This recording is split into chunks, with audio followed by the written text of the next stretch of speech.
ഇരമ്യാവ് 29:11 നിങ്ങൾ പ്രത്യാശിക്കുന്ന ശുഭഭാവി വരുവാൻ തക്കവണ്ണം ഞാൻ നിങ്ങളെ കുറിച്ച് നിരൂപിക്കുന്ന നിരൂപണങ്ങൾ ഇന്നവേ ഞാൻ അറിയുന്നു. അവ തിന്മയ്ക്കല്ല നന്മയ്ക്കത്രേ ഉള്ളൂ.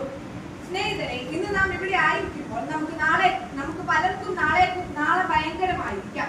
സാമ്പത്തിക അനിശ്ചിത്വം, ബന്ധത്തിലെ പ്രശ്നങ്ങൾ, ആരോഗ്യ പ്രശ്നങ്ങൾ, സ്വപ്നങ്ങൾ തകർന്നു. എന്നാൽ ദൈവം നമ്മോട് പറയുന്നു, ഞാൻ നിനക്കായി ഒരു ഭാവി ഒരുക്കിയിരിക്കുന്നു, അതിൽ പ്രത്യാശയുണ്ട്. ബൈബിളിൽ അന്നത്തെ സാഹചര്യങ്ങൾ എതിരായിട്ട് ദൈവം നല്ലൊരു ഭാവി ഒരുക്കി അനേകം വ്യക്തികളെ കാണുവാൻ സാധിക്കുന്നു. അതിൽ ഒരാളാണ് യോസഫ്.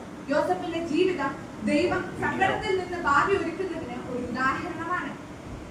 ഉൽപ്പത്തി 37 മുതൽ നാം കാണുന്നത് യൗവന കാലത്ത് യോസഫിന് അനേക സ്വപ്നങ്ങൾ ദൈവം നൽകുന്നു. എന്നാൽ ഉടൻ തന്നെ തന്റെ സഹോദരന്മാരാൽ യോസഫ് വെറുക്കപ്പെടുന്നു. പിന്നീട് അവരാൽ തന്നെ പൊട്ടക്കണത്തിലിടപ്പെടുന്നു. പിന്നീട് അടിമയാകുന്നു, തടവിലാക്കപ്പെടുന്നു. എന്നാൽ ഒരുപക്ഷെ യോസഫ് ദൈവത്തോട് ചോദിച്ചേക്കാം, ദൈവം എവിടെയാണ് എന്റെ നാളെ? എന്നാൽ ദൈവം ഓരോ കഷ്ടതയും ഒരു കയറ്റമാക്കി മാറ്റി യോസഫിനെ മിസ്രൈം രാജ്യത്തിന്റെ ഉപരാജാവാക്കി ഉയർത്തുന്നു. ദൈവം നിങ്ങളെ താഴോട്ട് കൊണ്ടുപോകുന്നില്ല, അവൻ നിങ്ങളെ ഉയർത്തുവാനുള്ള വഴി ഒരുക്കുകയാണ്. രണ്ടാമതായി മോശയുടെ ജീവിതം നാളെ തുടങ്ങേണ്ടതിന് ഇന്ന് ഒരുക്കുക. 40 വർഷം മോശ മരുഭൂമിയിൽ ശൂന്യനായി കഴിഞ്ഞു. എന്നാൽ തക്ക സമയമായപ്പോൾ ദൈവം ഉൾപ്പടത്തിൽ കത്തുന്ന തീയിൽ മോശയോട് സംസാരിക്കുന്നു. ഇന്ന് കഷ്ടം അനുഭവിക്കുന്നവൻ നാളെയുടെ മോചകനാകാം. ഇന്നത്തെ നിശബ്ദതയിൽ ദൈവം നാളെയുടെ ദൗത്യങ്ങൾ രൂപപ്പെടുത്തുകയാണ്. മൂന്നാമതായി യേശുവിന്റെ വാഗ്ദാനം, ഞാൻ ഉണ്ടാകും. മത്തായി 28:20 നാം ഇങ്ങനെ വായിക്കുന്നു, ഞാൻ ലോകാവസാനത്തോളവും എല്ലാ നാളും നിങ്ങളോട് കൂടെയുണ്ട്. നാളത്തെ അനുഭവങ്ങൾ എന്തായാലും അതിൽ നാം ഒറ്റയ്ക്കല്ല. നമുക്ക് മുന്നമേ തന്നെ നമ്മുടെ കർത്താവ് നമുക്കായി കാത്തിരിക്കുകയാണ്. നമ്മുടെ ഭാവി നാളെ സുന്ദരമാകുമെന്ന് നമ്മളിപ്പോൾ കാണുന്നില്ലെങ്കിലും അതിന് ദൈവം രൂപം കൊടുക്കുകയാണ്. നമുക്കൊരു ഭാവിയുണ്ട് എന്നത് ദൈവത്തിന്റെ വാഗ്ദാനമാണ്, വെറും ഒരു മനുഷ്യന്റെ ആശ്വാസ വാക്കല്ല.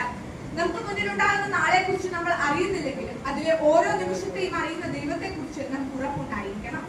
നമ്മളിപ്പോൾ ഒരു പക്ഷേ കനത്ത ദുഃഖത്തിലൂടെ ആയിരിക്കാം കടന്നു പോകുന്നു എങ്കിൽ പോലും നമ്മുടെ കണക്കുകൾക്ക് അതീതമായിരിക്കും ദൈവത്തിന് നമ്മുടെ ഭാവിയെ കുറിച്ചുള്ള സൗന്ദര്യത്തിന്റെ ഗുണം. ദൈവത്തിന്റെ വാക്കൊരിക്കലും വൃത്തമാകില്ല. അവൻ പറഞ്ഞത് നിർവഹിക്കും. കാഴ്ച കാണുന്നവൻ നിരാശപ്പെടും, എന്നാൽ ദൈവത്തെ വിശ്വസിക്കുന്നവൻ പ്രത്യാശയോട് ഉയരുന്നു. നമ്മുടെ ദൃഷ്ടിയിൽ നമ്മുടെ ഭാവി അനിശ്ചിതമായിരിക്കാം, എന്നാൽ ദൈവത്തിന്റെ കയ്യിൽ അത് സുരക്ഷിതമാണ്. ഇന്ന് വിശ്വസിക്കുക, കാത്തിരിക്കുക, പ്രതീക്ഷിക്കുക, കാരണം നാളെ ദൈവത്തിൻ്റെതാണ്. ഇത്രയും പറഞ്ഞുകൊണ്ട് എന്റെ വാക്കുകൾ ഞാനിവിടെ ഉപസംഹരിക്കുന്നു. നന്ദി.